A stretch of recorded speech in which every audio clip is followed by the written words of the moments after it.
one thing I can't help but notice with both of these teams, particularly, as we record this, getting ready for Game 3, the catchers have made such a big impact on the series. They're such important parts of their team. They're not just catchers. They are some of the best catchers in the league, and they're leading some of obviously the two top teams in the league right now. So how important do you see that catcher position for both the Dodgers and the Blue Jays? I think it's of premium importance, and I think this is not something new. It's getting a little more, maybe perhaps a little more spotlighted in this series, or having Cal Raleigh involved in the last one. Alejandro Kirk he's a beast. I love Alejandro Kirk, and Will Smith is a sneaky, has been the MVP of the postseason for them, just in terms of reliability of at bat and big run situation. But what stands out to me, at least with Will Smith, right, like the ability to manage the entire game, right, and only a hand like Blake Snell is able to call his own pitches, but that's because of a high level plan in conjunction with Will Smith as well. And Snell is an elite level preparer, but anybody who's won postseason games can properly place the right amount of value on the catcher position, winning any game, but especially winning postseason games, especially winning series, especially having relievers come into the game that, their command isn't there, or they got the deer in the headlights look in the postseason for the first time. The catcher position brings it all together. And if and when they do provide offensively, like these two catchers do, I think if you have a producing catcher, especially on both sides of the ball, you can start with a defensive anchor. You can win with a defensive anchor. If that guy is a defensive anchor and an offensive contributor at a high level, that to me is usually an indicator that you have a pretty good team.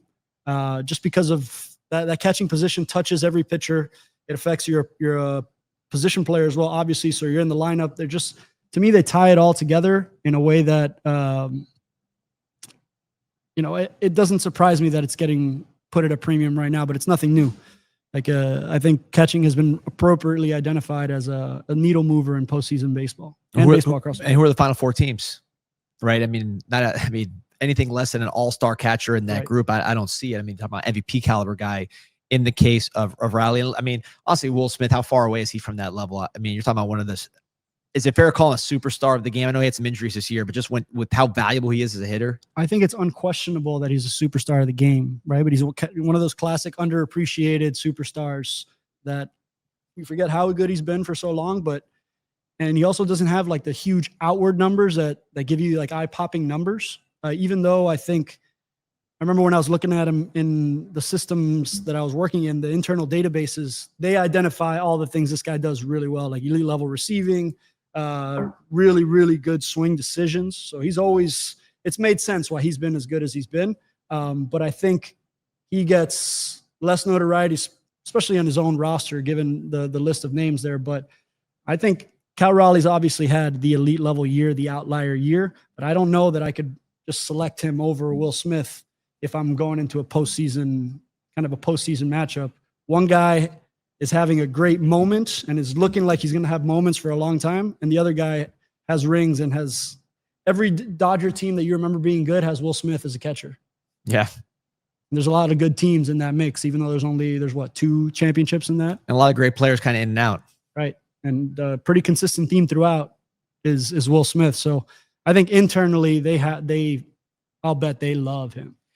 Has there been like an extended run with multiple championships, multiple World Series appearances that didn't have like the switch catchers? I'm sure I'm forgetting a few, but it feels like when you think about, the Giants and you think about, of course, the Yankees when they were really rolling, the Dodgers now. I mean, it feels like, man, you kind of need that.